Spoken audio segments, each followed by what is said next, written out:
अध्याय 2 समाप्त हो गया है। अब बात है उसके की टेकअवेज यानी समरी के बारे में बात करने की। जैसा हमने पहले अध्याय में देखा कि अर्जुन अपना धनुष बाण छोड़ देते हैं और कहते हैं, अरे ये तो मेरे बंधु बांधव हैं, इनको मैं कैसे मार सकता हूँ? यहाँ तो पिता तुल्य भीष्म भी हैं, उनका वध मैं कैसे करूं? उनके ऊपर मैं कैसे तीर चलाऊं? और उसके बाद अर्जुन श्री कृष्ण के चरणों में जाते हैं और कहते हैं कि हे प्रभु, मुझे आप अपना शिष्य जान के मुझे वह बताइए जो मेरे लिए उचित है, क्योंकि अब मैं धर्म संकट में फंस चुका हूँ। तो अब प्रभु श्री कृष्ण अर्जुन को गीता का गूढ़ ज्ञान देते हैं। तो आइए इसी ज्ञान की जो की टेकअवेज हैं उनके बारे में हम बात करते हैं। हमने इसको 3 भागों में डिवाइड कर रखा है। पहले हम आध्यात्म की बात करते हैं, जो अध्याय 2 है उसका क्या महत्व है, उनके लर्निंग्स आध्यात्मिक के हिसाब से कैसे सूटेबल हैं। फिर हम इन लर्निंग्स का जो प्रैक्टिकल इंप्लीमेंटेशन है उसके बारे में बात करेंगे, और अंत में जो आपकी day to day professional life है उसमें आप इसको कैसे अप्लाई कर सकते हैं उस विषय में हम बात करेंगे।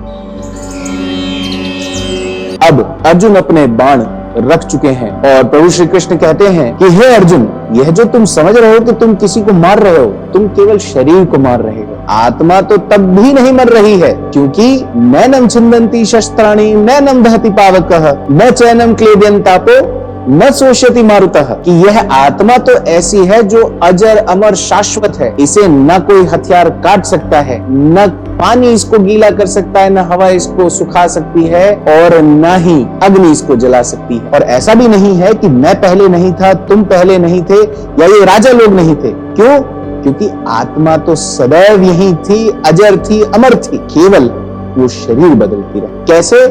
जैसे जब आप कपड़े पहनते हैं, जब वो पुराने हो जाते हैं आप उसको डिस्कार्ड कर देते हैं, उसी तरीके से आत्मा जब शरीर उसके काम का नहीं रहता, वो डीके हो जाता है, तो वह शरीर छोड़ के दूसरे शरीर में प्रवेश कर जाती है। अब प्रभु श्री कृष्ण अर्जुन को कहते हैं कि बेटा, तुम अगर इनको मार भी दोगे तो तुम मार तो शरीर को रहे हो, आत्मा तो तब भी नहीं मर रही है। एक आत्मा है जिसके बारे में प्रभु अभी कह रहे हैं कि भैया शरीर है और आत्मा है, इनको डिसाइफर करना सीखो। शरीर अलग है, आत्मा अलग है। आत्मा शाश्वत है, शरीर खत्म हो जाता है। इसके लिए तुम सब कुछ छोड़ छाड़ के अपने कर्तव्य का पालन करो।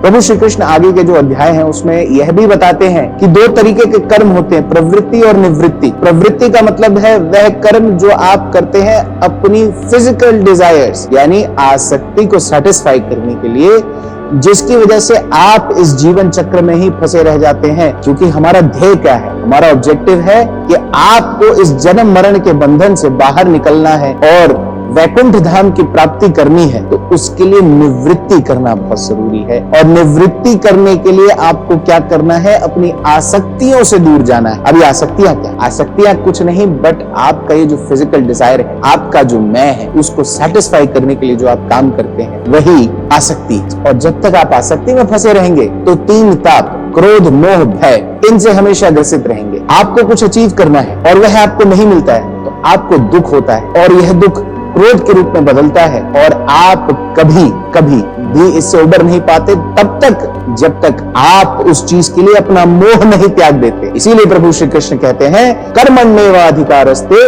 मा फलेषु कदाचन। प्रभु कहते हैं कि निवृत्ति के लिए आपको कर्म पे फोकस करना चाहिए, फल पे कभी फोकस नहीं करना चाहिए। क्यों? क्योंकि आप केवल कर्म के अधिकारी, रिजल्ट यानी फल ये तो आपके एरिया ऑफ इन्फ्लुएंस से बाहर है, तो आप उस पे फोकस ही क्यों कर रहे हैं? आप कर्म पे फोकस करिए। और कर्म किस प्रकार के? वह कर्म जो आसक्ति से रहित हो, यानी निष्काम भाव से किए जाएं। जब आप सकाम कर्म करते हैं तो आपको उस चीज के लिए कामना होती है। जब आपके मन में कामना होती है तो उस कामना से मोह, क्रोध और भय उत्पन्न होते हैं, और अल्टीमेटली क्या होता है? आप डिमोरलाइज होते हैं, आप दुखी हो जाते हैं।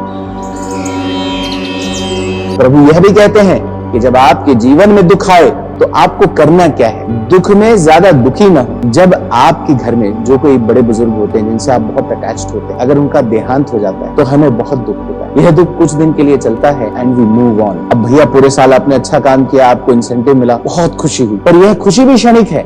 हो सकता है 1 महीना चले, हो सकता है 2 महीना चले, and then you are back to square one. अरे मैं तो केवल पीनट्स के लिए काम कर रहा हूं। तो प्रभु श्री कृष्ण यह बता के अर्जुन से कहते हैं कि चाहे सुख आए चाहे दुख आए, आपको उसको समभाव से लेना है। क्योंकि सुख और दुख वो सीजन्स की तरीके से हैं। गर्मी हमेशा नहीं रहती, बरसात भी हमेशा नहीं रहती, और सर्दी भी हमेशा नहीं रहती। तो इसी तरीके से ये भी आने जानी है। And remember there is always light at the end of the tunnel. तो अगर दुख है तो तो कल सुख भी आएगा।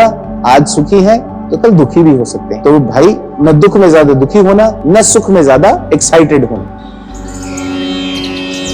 अब हम अगर प्रैक्टिकल इंप्लीकेशंस की बात करें तो जो प्रभु ने कहा कि कर्मण्येवा अधिकारस्ते मा फलेषु कदाचन, और हम क्या करते हैं, अक्सर हम उल्टा करते हैं कि साहब मुझे तो नेक्स्ट लेवल प्रमोशन चाहिए, उसके लिए मुझे काम करना है। हम ये नहीं सोचते कि हम काम इस तरीके से करें कि नेक्स्ट लेवल प्रमोशन अपने आप आए। आप काम ही इतना कर दीजिए और इस ऑब्जेक्टिव के साथ करें कि आप जो काम करेंगे you will do it better than anyone else, promotion अपने आप है। लेकिन जब आप सोचेंगे कि मुझे प्रमोशन के लिए ही काम करना है, यह भी हो सकता है कि प्रमोशन तुरंत ना मिले, फिर क्या होता है, अरे यार शिट, इतना काम किया प्रमोशन ही नहीं मिला। फिर आप डिमोटिवेट होते हैं, दुखी होते हैं। हो सकता है प्रमोशन इस साल ना मिले, अगले साल मिल जाए, और नहीं मिला तो कंपनी भी तो चेंज कर सकते हैं। भाई जब आप अपना काम बहुत मेहनत बहुत लगन से करते हैं तो आप अपनी कैपेबिलिटीज को एनहांस कर रहे हैं, आप एक्सपीरियंस भी गेन कर रहे हैं। तो यदि यह कंपनी नहीं दे रही है, दूसरी कंपनी देगी। इंपॉर्टेंट क्या है, focus on your karma, make sure